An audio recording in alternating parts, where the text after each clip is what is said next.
Just within 4 months of our last camp, which was held in Hawaii, we planned a camp, this time to be held in a place called Miao.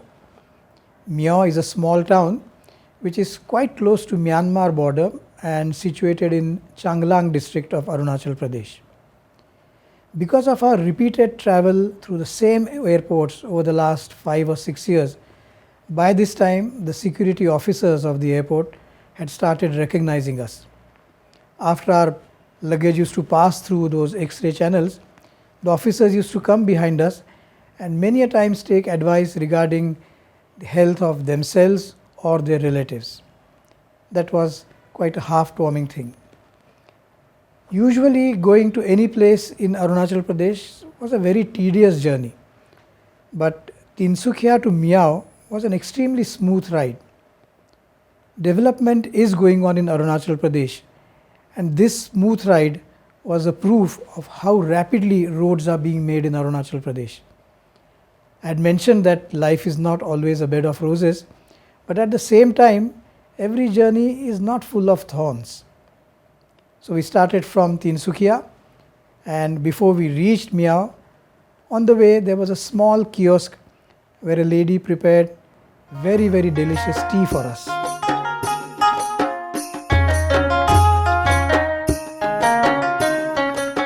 The town of Miao was a beautiful and picturesque town. It has a population of just about 5,800. When we reached the town, as usual, the volunteers of Vivekananda Kendra and the local villagers were ready to welcome us. They took us to the campsite. This time the camp was planned in Community Health Center. For us to examine patients, there was a very, very large and comfortable room. We took out our equipments, we could place them very easily, got them connected to the electrical connections, we put up our vision charts, and we were all set to start the camp the next day.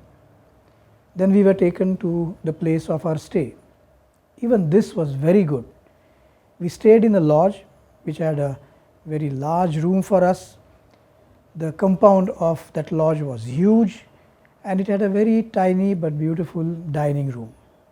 In the morning, we went to the entrance of the lodge. Right across was the gate of Assam Rifles. Just on the lower half of the gate it was written that 3 Jawans of that particular Paltan had won Veer Chakra, an extremely prestigious honor in the army. And on top, over the arch, it was written Diwan Singh Dwar. Every morning at about 5:50, we used to start hearing the sound of the parade. When we went down a little later, we could see young officers doing their exercises. And around 6:30, all the Jawans and the officers in one voice loudly used to say the prayers. It was a mesmerizing experience. I just noticed that Naina was standing at the entrance of Assam Rifles. This was a great nostalgia for her. She remembered the days that she had spent with her father, late Colonel M.V. Gore, who had raised the Kumaon regiment. Literally for an hour, she was standing still in front of that gate, imbibing every single moment of what was happening in front of her.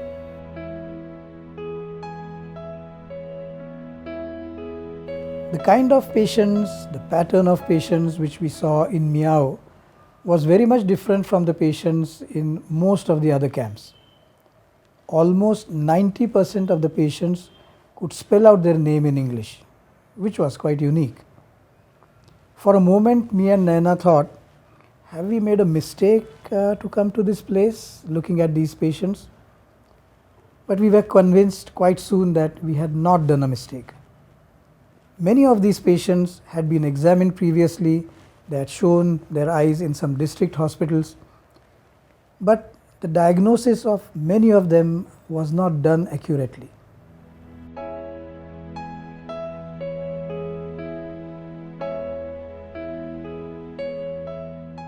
A lady who had a cataract but also had a retinal problem behind, which would jeopardize her improvement of vision after cataract surgery, was left undiagnosed of the retinal condition. There was a child, 9 years old, with a number of -9 and -6.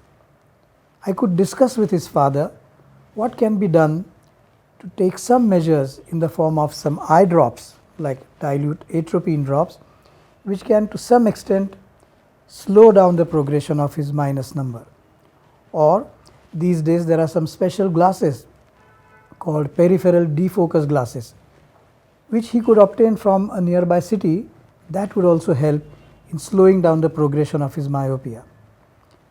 Because of my experience of 40 years, because of my constant desire to attend all the conferences, and because of this set of numerous equipments which we were carrying, these things enabled me to make a proper diagnosis and to give a proper advice to the patients.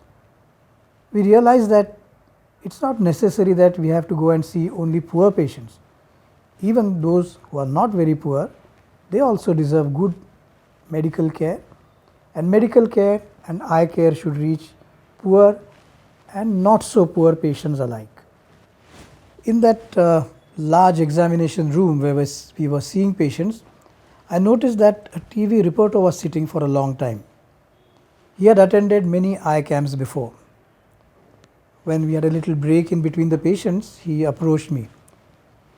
He said to me that, "Sir, I have attended many eye camps, but I have never seen so much of time being devoted to each patient and each patient being examined by so many machines. This is something very unusual for me." So he took my interview, he went outside, he took the interview of the local community health center doctors, the Vivekananda Kendra volunteers, and a few patients as well. This actually was the biggest reward or appreciation of the careful and sincere work which we are doing for the patients in the Miao Eye Camp.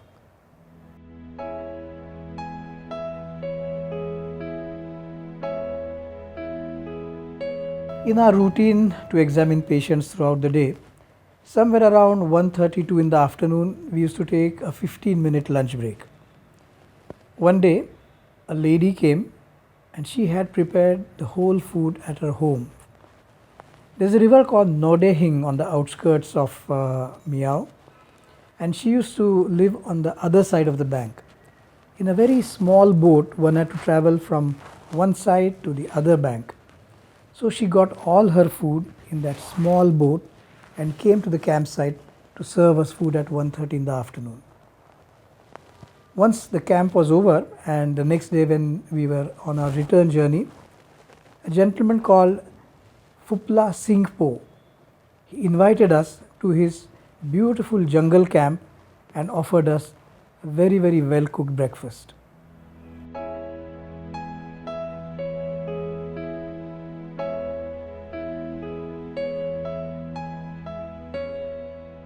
To get a thank you from whatever work we have done is quite usual, but to get so much of affection, so much of hospitality, so much of love from citizens across Arunachal Pradesh is something quite astonishing. I agree that the road transport, education and health must reach nooks and corners of Arunachal Pradesh, but I also feel that they should not emulate or get influenced by the conventional cities. I pray to God Almighty that please keep these citizens as they are, as affable as they are, as innocent as they are, forever.